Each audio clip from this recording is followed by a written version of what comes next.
Indian national लोक दल की हरियाणा इकाई के अध्यक्ष नफे सिंह राठी और एक कार्यकर्ता की हत्या करने के मामले में बहादुरगढ़ पुलिस ने हत्याकांड के बाद नफे सिंह के परिवार को फोन पर जान से मारने की धमकी देने वाले को राजस्थान से हिरासत में लिया है। नफे सिंह राठी और एक कार्यकर्ता की हत्या करने के मामले में अब तक कुल 15 लोगों के खिलाफ मामला दर्ज किया गया है। नफे सिंह के परिवार को जान से मारने की धमकी देने वाले को पुलिस अब बहादुरगढ़ ला रही है। पुलिस की माने तो आरोपी से पूछताछ में नफे सिंह की हत्या को लेकर भी सुराग मिल सकते हैं।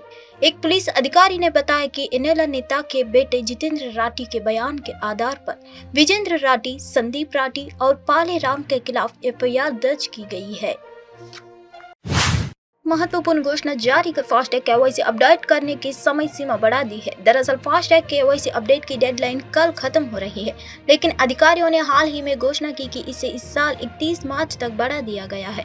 फास्टैग एक इलेक्ट्रॉनिक प्रणाली है जिसका उपयोग राष्ट्रीय राजमार्ग और अन्य राजमार्ग पर वाहनों से टोल टैक्स वसूलन के लिए किया जाता है। मालूम हो कि सरकार ने हाल ही में एक आदेश जारी कर प्रतिवाहन एक फास्टैग सिस्टम लाने के लिए फास्ट केवाईसी अनिवार्य कर दिया है। हालांकि यह ज्ञात है कि भारतीय राष्ट्रीय राजमार्ग प्राधिकरण प्रत्येक वाहन के लिए एक केवाईसी रखने के लिए एक वाहन एक फास्टैग नीति लाया है। इसी बीच एनएचएआई ने मोटर चालकों के लिए केवाईसी प्रक्रिया को पूरे करने के लिए 31 जनवरी की समय सीमा निर्धारित की है, जब केवाईसी प्रक्रिया पूरी नहीं हुई है।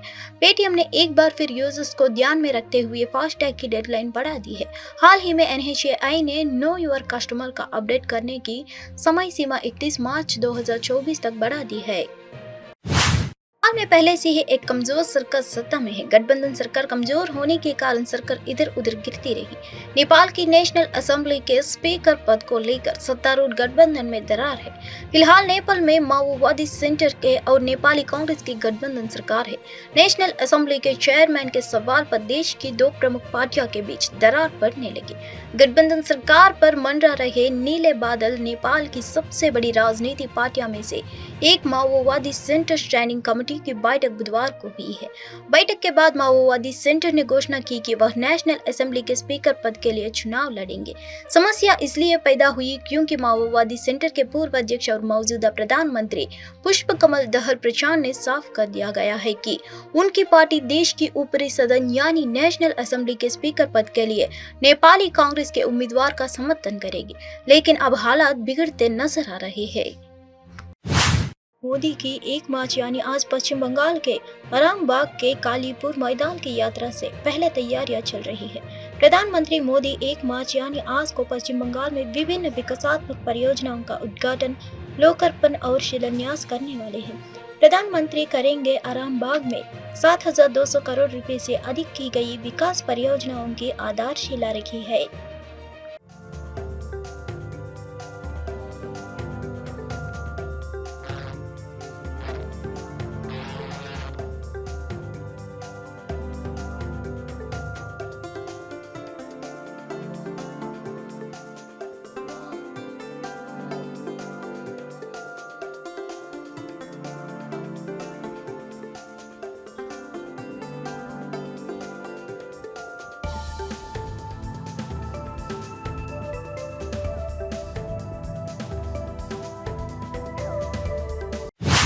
उनतीस फरवरी की शाम को जवाहरलाल नेहरू विश्वविद्यालय में एबीवीपी और वाम संबंध छात्र गुटों के बीच टकराव के बाद एबीवीपी जेएनयू के अध्यक्ष उमेश चंद्र आजमीरा ने घटना की श्रृंखला के बारे में बताया। आजमीरा ने दावा किया कि वाम समर्थित छात्र कथित तौर पर चुनाव प्रक्रिया में हेरफेर करने का प्रयास कर रहे थे। उनके अनुसार जेएनयू अध्यक्ष आईशी घोष ने 4 कम्युनिस्ट नामों की घोषणा की, जिसमें कहा गया कि उन्हें चुनाव समिति के सदस्यों के रूप में चुना गया है। इसके अलावा उन्होंने बताया कि करीब 200 छात्रों के एक समूह ने झड़प के दौरान 4 से 5 एबीवी कार्यकर्ताओं की डफली से हमला किया। वामपंथी छात्र चुनाव प्रक्रिया में धांधली करने का प्रयास कर रहे थे। स्कूल ऑफ लैंग्वेज के छात्रों ने आपत्ति जताई। पूरी प्रक्रिया 3 से 4 घंटे से अधिक समय तक रुकी रही। जब आधे घंटे बाद प्रक्रिया दोबारा शुरू हुई तो आईशी घोष ने 4 कम्युनिस्ट नामों की घोषणा की और कहा कि वे निर्वाचित हो गए हैं।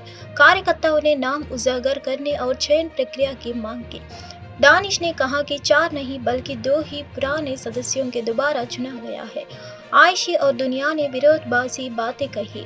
छात्र आपत्तियां उठा रहे थे, नामों का खुलासा करने, उन नामों को वापस लेने और स्वतंत्र और निष्पक्ष प्रक्रिया के माध्यम से चयन करने की मांग की जा रही थी। इसी बीच वामपंथी छात्रों ने हंगामा शुरू कर दिया है और डफली को हथियार बनाकर छात्रों पर हमला कर दिया। 200 से अधिक वामपंथी छात्रों ने वहां मौजूद 4 से लेकर 5 कार्यकर्ताओं पर हमला कर दिया है। यह कोई नई बात नहीं है, उमेश चंद्र अजमेरा ने कहा है।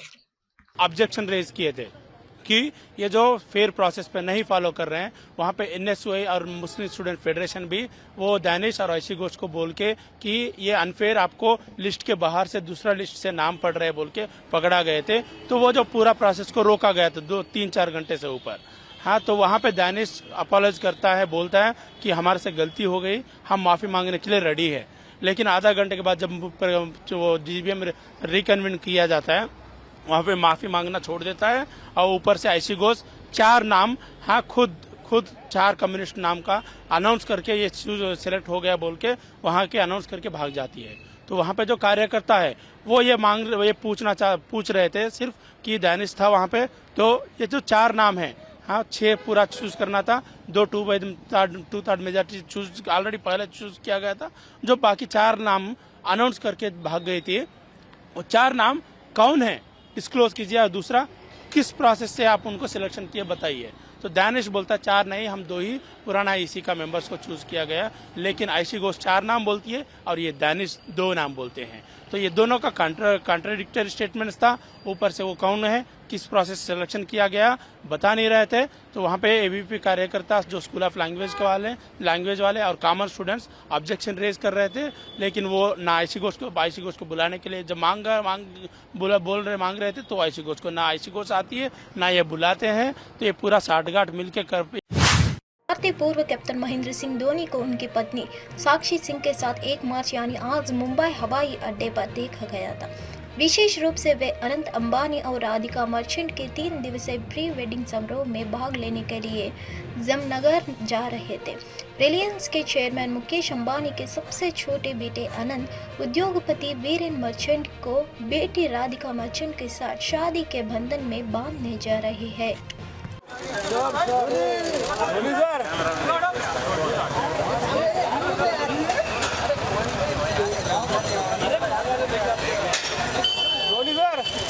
सर भाई सर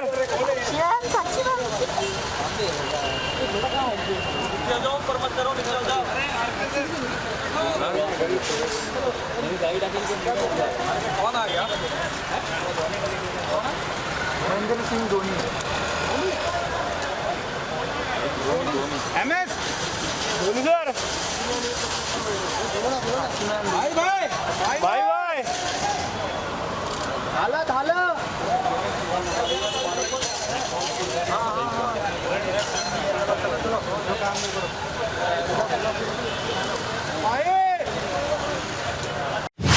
जनता पार्टी संसदीय चुनाव में बहुमत सीटों का लक्ष्य लेकर आगे बढ़ रही है। कुछ जगहों पर अभियान शुरू भी हो चुका है। जैसे जैसे चुनाव का समय नजदीक आ रहा है, उम्मीदवारों के नाम जल्द ही फाइनल कर लिया जाएगा। लोकसभा चुनाव के लिए उम्मीदवारों को अंतिम रूप देने के लिए प्रधानमंत्री मोदी की अध्यक्षता में पार्टी की केंद्रीय चुनाव समिति की गुरुवार को बैठक हुई। कमेटी ने गुरुवार रात से शुक्रवार सुबह 3 बजे तक विचार विमर्श किया। पहली सूची आज किसी भी वक्त जारी होने की संभावना है। हिमाचल प्रदेश विधानसभा के विपक्ष के नेता और बसपा नेता जयराम ठाकुर ने 29 फरवरी को सदन से 15 विधायकों और निलंबन पर कांग्रेस की आलोचना की और दावा किया कि कांग्रेस डर में है क्योंकि वे सरकार गिरने के कागर पर है।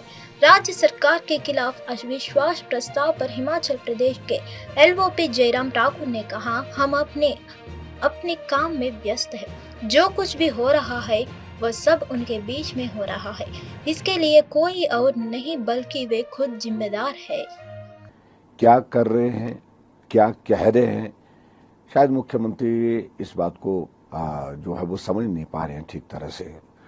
और ऐसी परिस्थिति बनी है कि सरकार के जाने का डर लग रहा है उनको, विधायक उनसे लगातार अलग होते जा रहे हैं और हिमाचल प्रदेश में इस तरह की जो राजनीतिक परिस्थिति बनी है उसमें चाहे इनकी पार्टी हाईकमान जो भी करे, लेकिन अभी तक चीजें सेटल नहीं हुई है और न होने की संभावना है।